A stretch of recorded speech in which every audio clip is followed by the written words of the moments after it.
There is broad agreement among ministers that the government should increase its financial offer to the EU as the UK leaves, the BBC understands.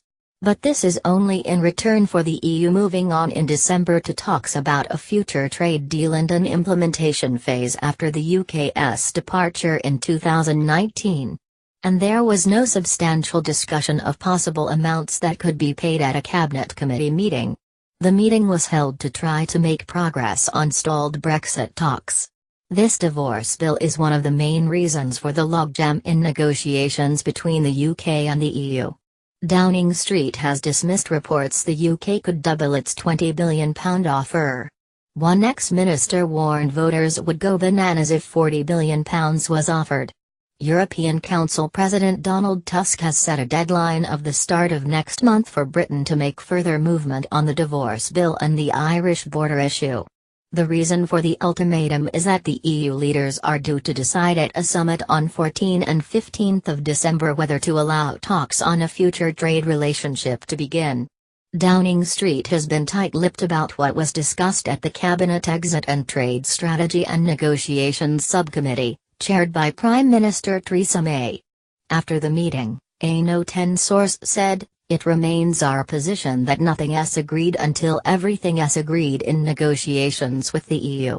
But the BBC understands ministers concluded there is the possibility that talks with the EU will move on to the next phase in December, but we are not going to move on our own. There were also tensions over the future role of the European Court of Justice. Some believe the court will need to supervise the trading rules between the UK and EU during a period of transition after Britain leaves.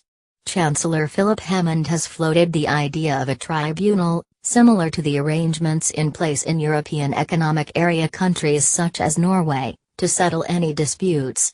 But the EU may insist on a continued role for the European Court of Justice. The EU says the UK needs to settle its accounts before it leaves. It says the UK has made financial commitments that have to be settled as part of an overall withdrawal agreement. The UK accepts that it has some obligations.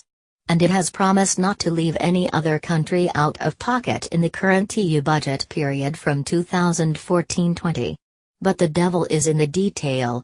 There are also issues like pensions for EU staff, and how the UK's contribution to these is calculated for years to come. And the question of what happens to building projects, for instance in Spain, that had funding agreed by all EU members including the UK but which will only begin construction after the UK has left. Large amounts of the EU's budget are spent in two areas, agriculture and fisheries, and development of poorer areas. Projects include business startups, roads and railways, education and health programs and many others. The EU says it will not discuss a new trade deal with the UK until issues like the divorce bill have been settled, and has given Mrs May a deadline of early December to increase the UK's offer. The issue of the Irish border and what happens to EU and UK citizens living in each other's countries also needs to be settled.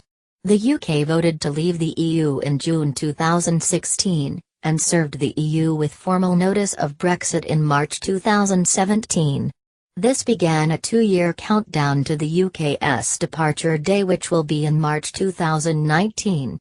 Before that, the two sides have to agree all sorts of things, including what happens to people living in different countries, how the UK will trade with the EU in future and how the borders will be managed. So the two teams of negotiators have been meeting in Brussels every month. But there has not been much of a breakthrough so far, with the divorce bill proving to be one of the key sticking points. Part of the problem for Theresa May is that while the EU wants the UK to offer more money, some of her MPs say this would be unacceptable and that the UK should just walk away and leave. Speaking on BBC Radio 4's Westminster Hour, former Minister Robert Halfon said people would not accept a huge sum not being spent on schools and hospitals.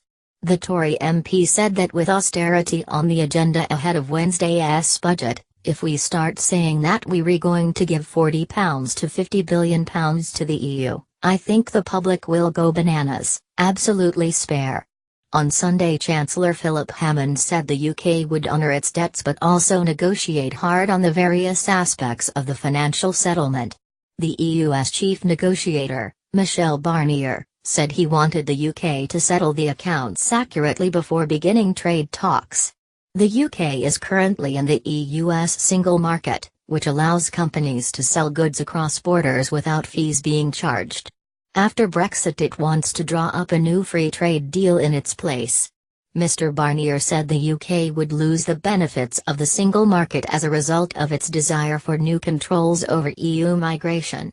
In his speech, he attacked what he described as ardent Brexiteers for thinking Britain can be freed from EU rules and still participate in the single market.